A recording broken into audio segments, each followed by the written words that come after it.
大家好啦，今日咧就想分享一個好有趣嘅，就係關於打歸依嘅故事嚟嘅。分享者咧就係叫莊春蓮居士啦。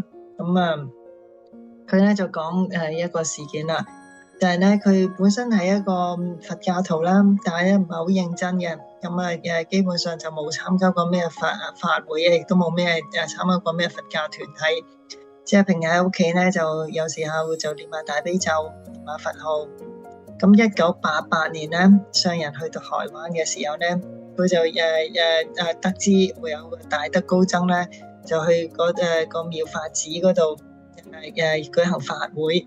於是咧，佢咧就專登去參加法會，但係由於咧佢完全唔熟路，搭車啊、問路啊、轉車啊。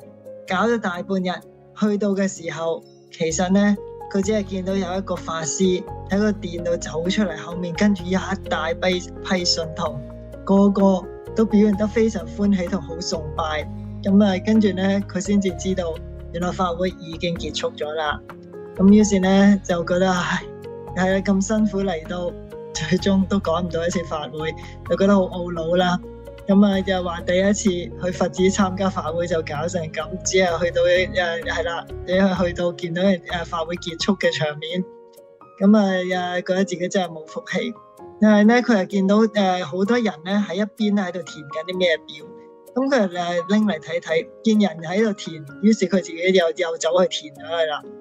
跟住咧冇過10日，竟然收到嘅本咧就皈依三寶嘅證明書，即係有皈依證。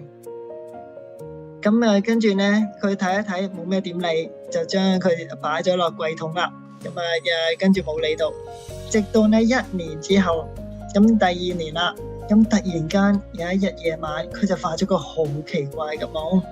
喺個夢度咧，佢見到有間小屋啦，裏面咧就擠咗好多人。於是佢好好奇咁咧，又逼入去睇一睇發生咩事啦。見到一個老人家。白髮白鬚，拎住一個白塵拂，就喺度匿埋眼盤腿啦，就面帶微笑。嘅時候咧，呢個老人家就甩一甩個塵拂，突然間咧見到佢個頭後面就冒出咗一陣白煙，跟住佢就覺得哇，呢個真係一個仙人。就係正當佢喺度睇嘅時候咧，佢就聽到後面有人嘅一年然後咧叫佢，如果你要皈依，你一定要皈依呢個法師。跟住咧佢就突然間問邊位法師啊？原來咧係佢嘅二嫂拎住咧一本書，跟住咧就話咧就揭開嗰頁咧，就見到一個咧拎住塵拂嘅法師嘅相，跟住咧就俾佢睇，話你要皈依呢個法師啊。跟住佢睇一睇，咁熟嘅個樣，跟住咧覺得自己喺邊度見過呢張相嘅，然後咧個夢就醒啦。由於呢個夢咧係啦，太深刻啦，所以佢起身之後咧就即刻咧就走去揾一揾佢嗰張話1年幾前話突然間寄俾佢嘅皈依證。終於咧揾到，跟住佢一打開就好驚訝啦，就係嗰個孫公上人嘅法相咧，就係佢夢中見到佢二嫂俾佢睇嘅一模一樣。於是咧佢就知道，佢二嫂講嗰個嘅僧人就係孫公上人啦。而神奇咧就喺呢日，佢就知道原來上人過1個禮拜之後，又同樣去同一間妙法寺咧，要舉行呢個護國息災法會。於是咧，佢今次咧就非常之有準備啦。一早咧就走咗去妙法寺嗰度咧，就話去打皈依。最終咧就正式咧就叫皈依上人啦，就即係成為一個名副其實嘅皈依弟子啦。並且咧就話亦都根據上人嘅要求，拜咗佛1萬拜啦。之後咧佢仲將2個仔咧都帶埋去皈依上人添。咁咧佢諗起呢個夢咧，就係覺得咧即係要好感激上人啦，因為咧上人真係明白佢咧係啦其實係冇打過皈依，但係其實係收咗張皈依證，咁所以專登託夢，咁咧叫佢咧記住要正式打返個皈依，如果唔係咧就會孭咗個欺騙三寶嘅罪名。咁所以咧佢呢個分享呢個夢係非常之有趣嘅。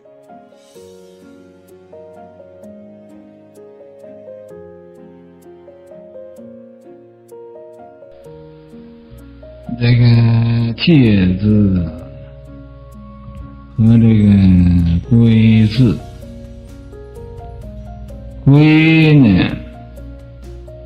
叫身有所归，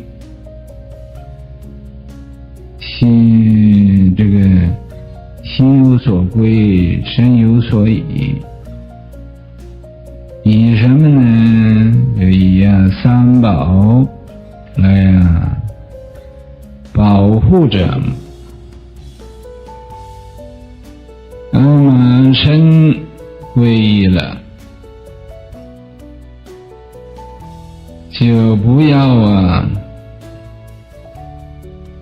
往旁门外道里头跑。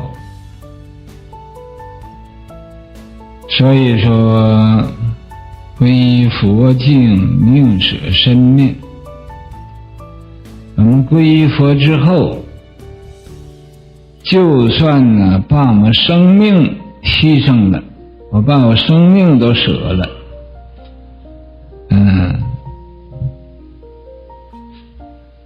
我也不归自在天魔去。什么叫自在天魔呢？天魔也就是这个天主教、耶稣教之类的旁门外道，这都叫自在天魔等。那么怎么样呢？我皈依如来，我所皈依的不是皈依那个旁门左道，而要皈依如来。如来呢是无所从来，亦无所去，就是佛的一个名字，佛的一个十号之一。我要皈依佛，至真等正觉，至真再没有比他再真的了，至极无以复加了。它是真实的，是真有智慧的，是有真理的。所以等正觉，正觉就异于这个邪觉。邪觉他们就一天到晚就在那儿净弄这个异端来迷毁人。佛呢是讲真理、真智慧、真慈悲喜舍的，所以我们要皈依佛。皈依佛这是世尊也叫世尊。所以说是我世尊大慈悯故。大慈悯它是私运无缘，就有缘没有缘，他要遇着你都会度的。所以大慈悯故，就没有边际，没有限度，没有一个数目，所以是无量无边。我有跟我出家的弟子和在家的皈依弟子，他们如果没有成佛的话，我也不成佛。那么皈依我的人，他们做蚂蚁，我也跟着做蚂蚁；他们做蚊虫，我也跟着去做蚊虫；他们做地狱，我也跟着做地狱；他们见恶鬼，我也跟着做恶鬼。哪一个做畜生呢？我也愿意陪着他做畜生。那么发这么一个愿力，地下他们都成佛了之后，然后我要愿意成佛，我就成；我要不愿意成佛呢，我还不成。说你为什么不愿意成佛呢？因为我看见还有很多人没有成佛，我还要去拖他们一把。所以就是我的皈依弟子和出家弟子、在家弟子都成佛了以后我还要看看情形再说。这是我今天